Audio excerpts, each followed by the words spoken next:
ഏറ്റവും പുതിയ ഡിസൈനുകൾ, ഏറ്റവും കുറഞ്ഞ പണിക്കൂലിയിൽ, ഏറ്റവും മികച്ച ഓഫറുകൾ.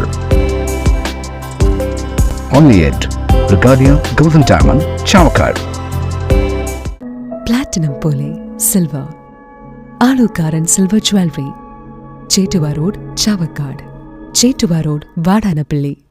കുന്നംകുളം വടക്കാഞ്ചേരി സംസ്ഥാന പാതയിൽ പന്നിത്തടത്ത് വീണ്ടും വാഹനാപകടം. ഓക്സിജൻ സിലിണ്ടർ കയറ്റി വന്ന ലോറിയും അരി കയറ്റി വരികയായിരുന്ന ലോറിയും കൂട്ടിയിടിച്ച് ഒരാൾക്ക് പരിക്ക്. ഓക്സിജൻ സിലിണ്ടർ കയറ്റി വന്ന ലോറിയുടെ ഡ്രൈവർക്കാണ് പരിക്കേറ്റത്. ഇന്ന് രാവിലെ 7 മണിയോടെയായിരുന്നു അപകടം. കുന്നംകുളം ഭാഗത്തുനിന്ന് വന്നിരുന്ന ലോറിയും കേച്ചേരി ഭാഗത്തുനിന്ന് വന്നിരുന്ന ലോറിയും കൂട്ടിയിടിക്കുകയായിരുന്നു. പരിക്കേറ്റയാളെ കുന്നംകുളത്തെ സ്വകാര്യ ആശുപത്രിയിൽ പ്രവേശിപ്പിച്ചു. കഴിഞ്ഞ 6 മാസത്തിനുള്ളിൽ 1 ഡസനിലധികം അപകടങ്ങളാണ് ഇവിടെ നടന്നത്. നക്ഷത്രത്തിലക്കവും മഞ്ഞത്തുള്ളിയുടെ മനോഹാരിതയും സ്വപ്നതുല്യം ഈ വെള്ളി ആഭരണങ്ങളിൽ. Alukkaran silver jewellery, Chavakkad, Vadanappally. Platinum പോലെ സിൽവർ. ഗുരുവായൂർ മണ്ഡലത്തിലെ നാട്ടുവാർത്തകളുമായി സർക്കിൾ ലൈവ് ന്യൂസ്.